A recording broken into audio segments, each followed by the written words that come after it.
Now to a place here in California that is a sight to behold, the historic Hearst Castle Estate.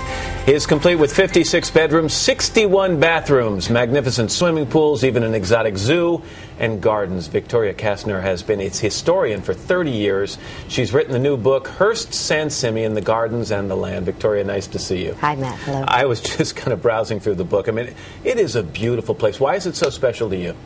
Well, it is a remarkable house. It was a private house, but now it belongs to us all. It's a California state park, and in a lot of ways, it's iconic of 20th century ideas. It was a media mogul's house. It was built by a woman.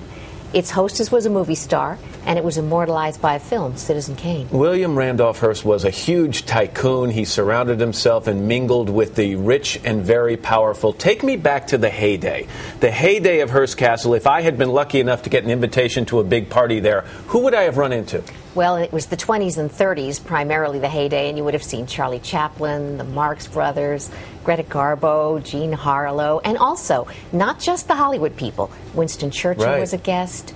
George Bernard Shaw was a guest, literary figures. You mentioned its hostess was a movie star. I mean, in this day of tabloid news and tabloid sensational scandals and stories, William Randolph Hearst was involved in a doozy in his own right. He was married and yet having an open affair with Marion Davies. How did that go over? Well, they were together for 30 years, but he had been married and his wife was a Catholic, and they never divorced, and Millicent Hearst and William Randolph Hearst were permanently separated. But you're right, Marion Davies was William Randolph Hearst's companion and hostess, and they were very open about it, but it was a scandal at the time. You mentioned that it was designed by a woman. Julia Morgan was the architect. She worked on it for almost 30 years. She was the only architect from 1919 to 1947. So, the strange little fact there, Victoria, is that she started working on Hearst Castle at a time when women couldn't even vote in this country. That's right. Women got the vote in 1920, and Hearst Castle was job number 503 for Julia Morgan. Yeah, she had some career. Talk to me about some of the elements, interior, exterior, that you find most fascinating. Well, the remarkable thing is that Julia Morgan was architect, landscape architect. Which is unusual. Very unusual. And interior designer. And it's a tremendous combination, a blend of the outside and the inside. And William Randolph Hearst was very involved with every aspect. You'd think as a press lord with 28 American newspapers to run, he would have had a lot of other things to think about. But there's not a single part of San Simeon that didn't captivate him. Are you more impressed when you're there, and I know you're there all the time, are you more impressed by what goes on inside, or do you like the landscaping and the gardens more? Well, I think, I've written 2 books about it, Matt. One is about the inside, called Hearst Castle, the biography of a country house.